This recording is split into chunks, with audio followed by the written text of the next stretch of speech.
Tommy Robinson has been a prominent figure in the right-wing sphere in the UK. He is constantly branded as a far-right anti-Muslim advocate who is quote-unquote hateful towards Islam and Muslims in general. The people who accuse him of these things rarely provide any substantial evidence to back up their claims. Instead, they only bring up certain things he says that can possibly be construed as hateful and promoting violence. But are those accusations accurate, or are they just mere smear campaigns? I will clear this up in this video and offer my analysis on this topic. Let's start with some simple biographical information. Stephen Christopher Yaxley Lennon, better known as Tommy Robinson, was born in the city of Luton in the United Kingdom on November 27, 1982. He married Jenna Vowles in 2011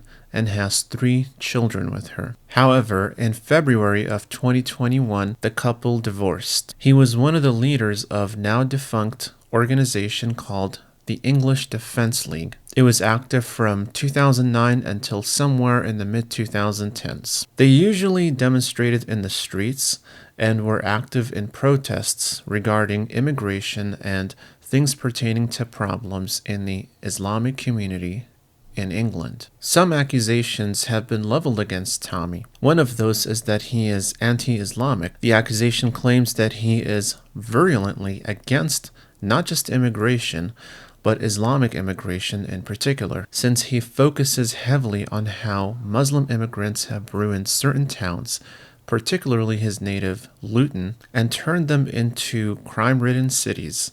Many of his opponents choose to see his view as merely motivated by hatred. In reality, Luton is considered one of the most dangerous cities in the UK, and the percentage of Muslims in that town is about 32.9%. In this accusation, is it fair to label him as anti-Islamic? Probably not. When looking at the figures provided by the UK police website, we see that crime is quite rampant in the town of Luton. For example, violence of a sexual nature crimes are high at 104 as of August of this year. Another statistic to note here is shoplifting, which is recorded at 57 incidents in August, the month when we have the latest data. Antisocial behavior ranks in third with 37 offenses committed in August. This isn't defined, but nonetheless one can imagine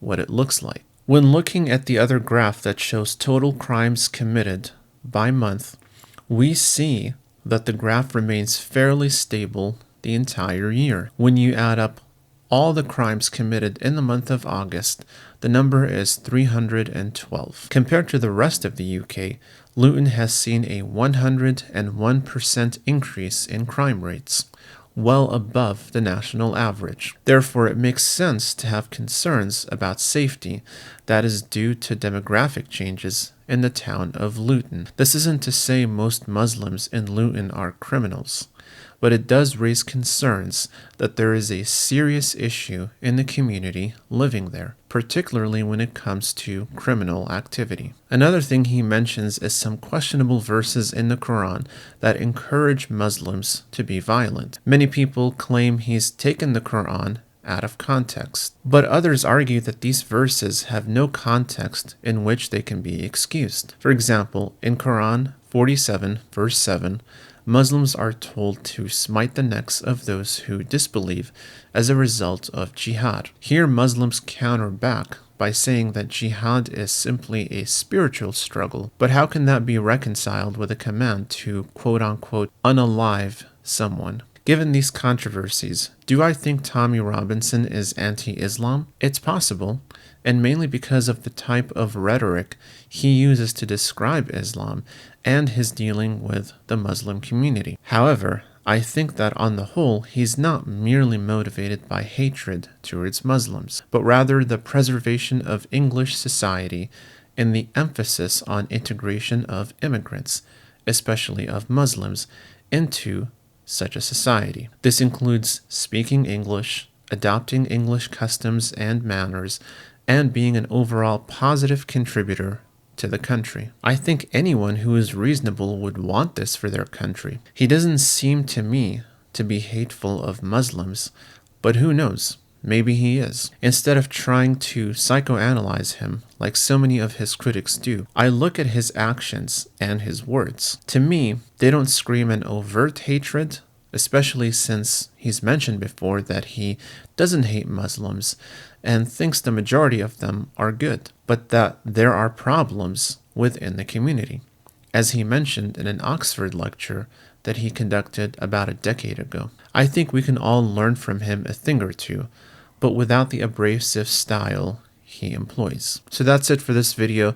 If you like this content, make sure to give it a thumbs up, subscribe, comment, and share to get notified about more videos like this one. Thank you for watching and see you in the next video.